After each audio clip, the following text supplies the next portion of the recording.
Now at 5, a body discovered in Grand Lake in a case authorities say is suspicious. Plus, a meeting tonight to discuss a proposed annexation in Crawford County. And federal workers are back on the job as the government reopens. I'm Erica Brown with more on the end to the shutdown and what it means for travel. The 4 states' most watched news starts now. Authorities investigate a suspicious death after a body is found in Grand Lake. This is KOIM News. I'm Dow Quick. The body was found in the water by Cowskin Bridge near Highway 10 and 250th Road this morning. That's the Elk River arm of Grand Lake. The Delaware County Sheriff's Office, Quapaw Marshal's Office, and Monkey Island Fire Department assisted.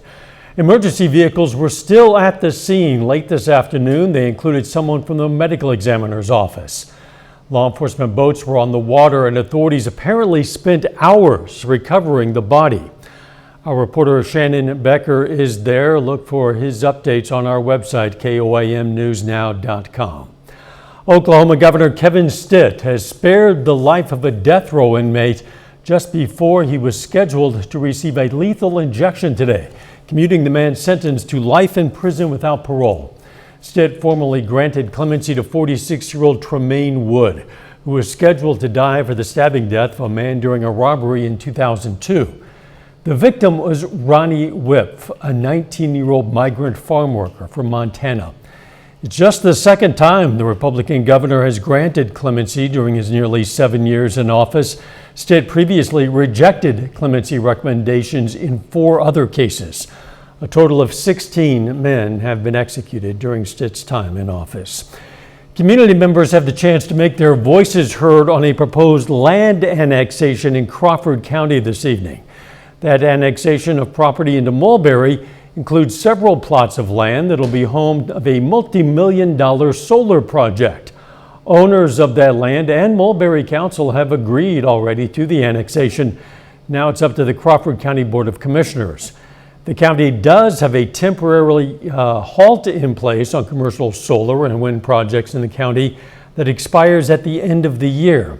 The public hearing is going to take place tonight at 5:30 p.m. in the 3rd floor Crawford County Courthouse courtroom. Let's check in with Chief Meteorologist Doug Heddy now for a first look at the weather. Yeah, and it turned out to be a great Thursday for us today. Big warm up. Think back just a few days ago, we were dropping into the upper teens.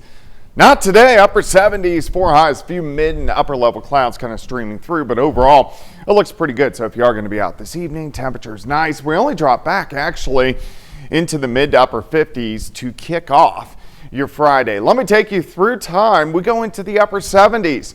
On Friday afternoon, so we get up there. If you are going to be out this evening, 60s, slow drop into the 50s. We're still at 72 in Lamar, 71 in Neosho. Look at Miami, 74 degrees. Chanute is sitting at 70 degrees. We're going to stay warm, but we do have a cold front. We have some rain chances. We're going to talk about that here in just a bit. All right, we'll catch you in a few. The longest shutdown in government history is now over. But it's going to take time to get all of the services back and running and federal workers to get their back pay. Erica Brown has more details from Capitol Hill. Federal employees began returning to work within hours of President Trump signing a spending bill to reopen the government. This was a no-brainer. This was an easy extension. The measure funds the government through January 30th, pays back federal workers, and reinstates those who were fired. It also funds SNAP food assistance benefits for a full year. The White House economic advisor says the impact of the 43-day shutdown extended well beyond Washington. It cost about $15 billion a week, and their current estimate is that 60,000 Americans, not government workers, have lost their jobs because of the reduced economic output. Democrats say millions more Americans will be hit with skyrocketing health insurance premiums after lawmakers failed to extend Affordable Care Act subsidies. The tax credits expire on December 31st, and we will stay on this issue. There is still some uncertainty for travelers with FAA flight restrictions still in place for now, but travel disruptions are winding down as air traffic controllers return to work. Delta Airlines CEO told CBS Mornings he expects normal flight operations to resume well ahead of Thanksgiving holiday travel. Staffing levels almost overnight improved dramatically. So last couple days, the only cancellations that Delta had were the government mandated. The Homeland Security Secretary says some TSA officers who showed, quote, exemplary service during the shutdown will be rewarded with a $10,000 bonus. Erica Brown, CBS News, Capitol Hill. The DHS Secretary Kristi Noem did not say what would qualify as exemplary service or how many awards would be handed out. Still ahead, giving babies a helping hand. How a tiny device is doing big work for babies' brains. I'm Tina Kraus with new research designed to give newborns a healthier start. Plus, Freeman Health raises awareness of lung cancer. Those stories next in Health Watch. Topping today's Health Watch, Freeman Health System hosted an event today to bring awareness to lung cancer, the leading cause of cancer death in the U.S. November is Lung Cancer Awareness Month, and Freeman staff encouraged community members to learn whether they qualify for lung cancer screenings. Doctors say people between the ages of 50 and 80 with a history of heavy smoking or those who have quit within the last 15 years might benefit most from regular screenings. 150,000 people die a year with lung cancer. And so if we can help reduce that by diagnosing lung cancer early, we can make a major impact on the burden of the healthcare system as well as our community. Freeman also showcased its robotic bronchoscopy system, which allows specialists to reach lung nodules and diagnose cancer earlier.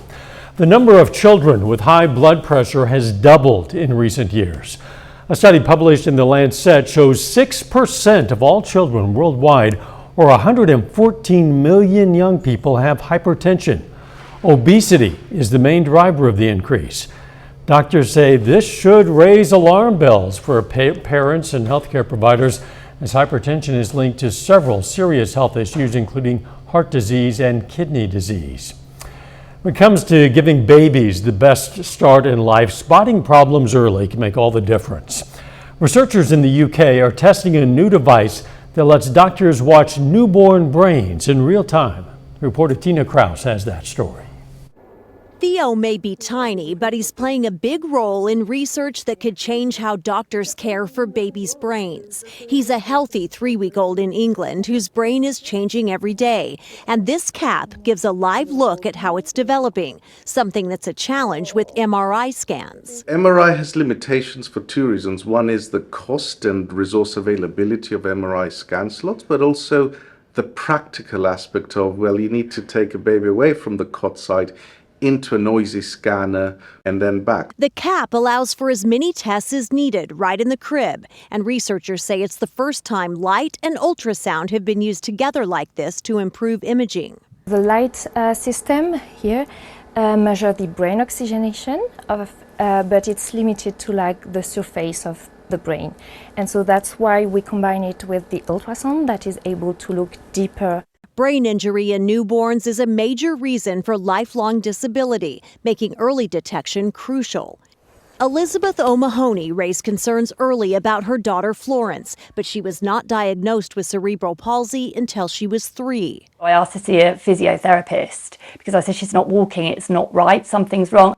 Therapy helped her development. Now 10, Florence is winning awards in para-taekwondo.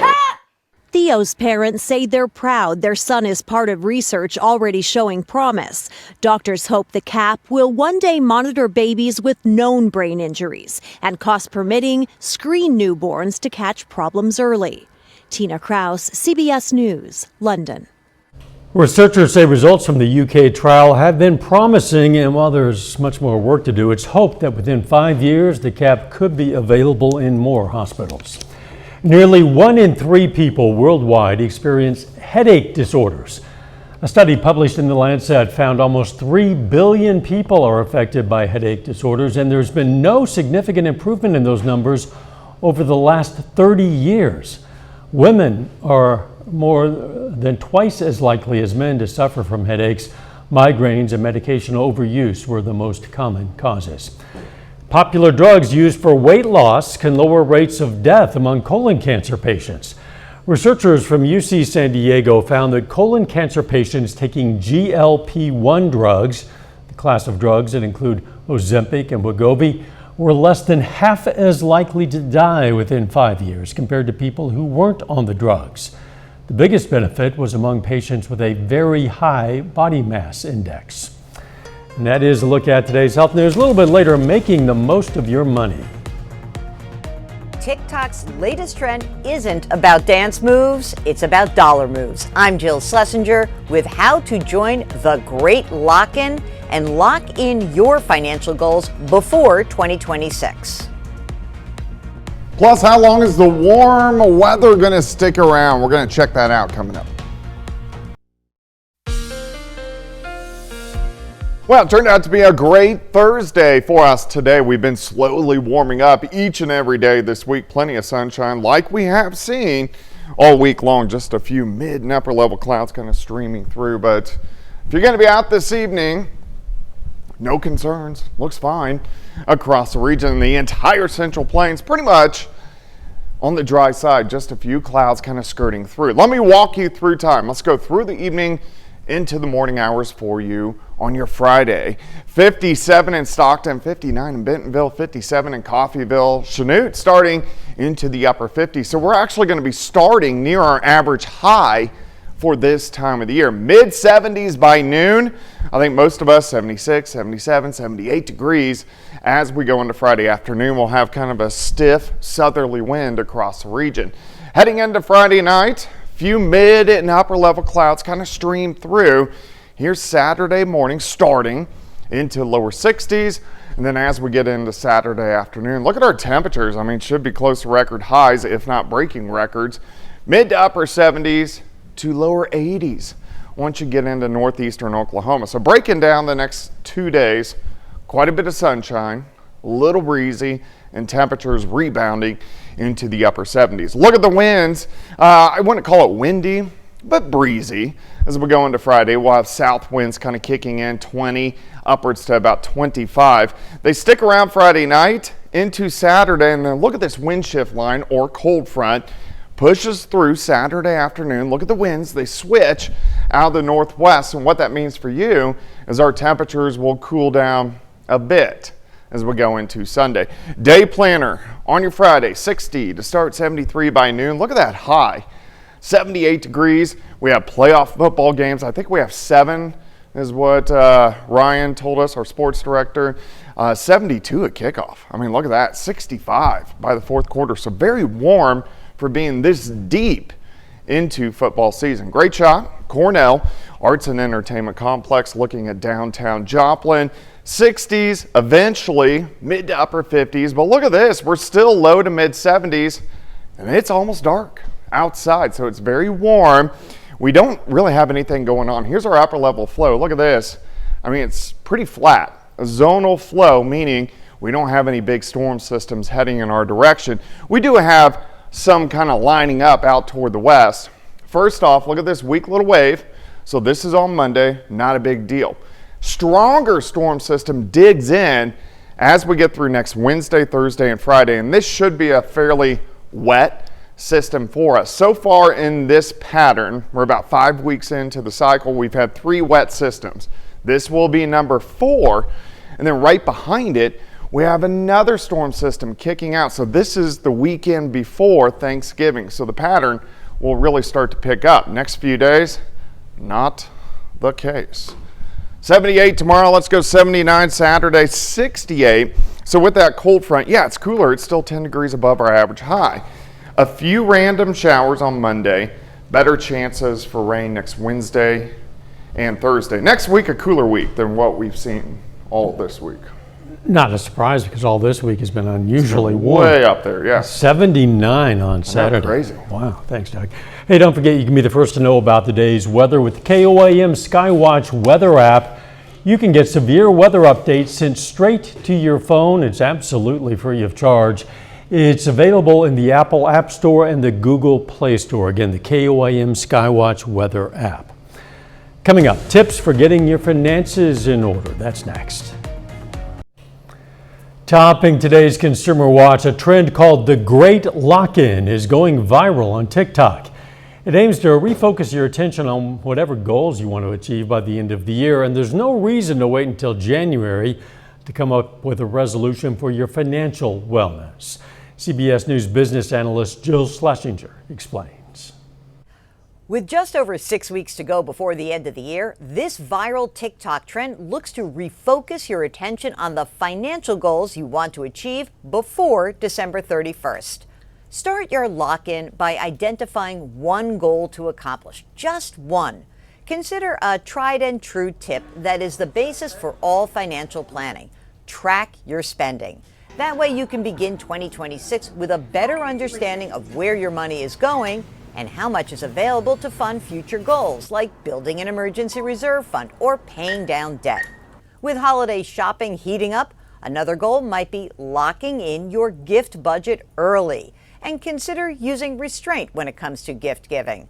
Once you determine how much money you can afford to spend, monitor the price of items you have your eye on with the help of sites like Google Price Tracker and apps like Honey, Rakuten, or Shop Savvy. And if you're lucky enough to have some extra cash on hand, wrap up your great lock-in with a percentage point or two increase to your retirement plan. If you don't have a savings plan through your employer, consider opening a traditional or Roth IRA. You'll have until tax filing time to fund it, but why not start now? So before the clock strikes midnight on 2025, take a tip from TikTok and lock in your money moves for the year ahead. In New York, I'm Jill Schlesinger. It's Red Cup Day at Starbucks. Customers who ordered a drink can also get a free holiday reusable cup at locations nationwide while supplies last. Now, thousands of unionized Starbucks workers are also walking off the job today for what they're calling a Red Cup rebellion over the lack of a labor contract deal. Earlier this week, dozens of U.S. lawmakers wrote letters to Starbucks CEO urging a return to contract talks. The company has said it's willing to negotiate, but has called the workers' demands unreasonable. The U.S. Mint is going penniless after pressing its last circulating 1-cent coin yesterday. President Trump ordered the end of the penny's production earlier this year, citing costs. A penny shortage has already affected multiple retailers nationwide. Many big chains, from Kroger to McDonald's, are encouraging electronic payments and exact change, or they say they're going to round cash purchases up to the nearest nickel. A final check of the forecast next. Up next on the CBS Evening News, the push to get more men involved in child care. Eye on America takes us to Nebraska, where one community has found a new way to close the child care gap. Then on KOAM News at 6, we're going to check out the Empty Bowls fundraiser in Joplin. We're going to hear from an organizer and a local potter. Plus a $70,000 donation today from Sam's Club in Joplin. We're going to tell you who benefits. And meet the first cross-country champion from Joplin High School. Stay with us for the CBS Evening News and then KOAM News at 6. The first Russian humanoid robot powered by artificial intelligence, it stumbled on stage during its debut walkout in Moscow, landed face down. Take a look. Adol, as designers named the robot, attempted to raise its right arm and wave to the audience, but appeared to kind of lose its balance and, whoops, fell down on the stage. Two human assistants who accompanied Adol on stage rushed to help it up. The developers claim that Adol is able to perform 3 basic human functions: move on its feet, manipulate objects, and communicate with humans. They don't mention that 4th human function it can perform, and that is sometimes fail publicly, make a mistake. We all do that. That is as human as you can get. On its feet. Yeah. Interesting. Including falling down. Yeah. On its feet. Yeah, the weather. All right, weather looks pretty good. 78 tomorrow, a little breezy, near 80 on Saturday. Thanks, Doug, and thank you for joining us. CBS Evening News is next. Of course, we're going to be right back here for KOAM News at 6. We'll see you then. Let's make it a great evening.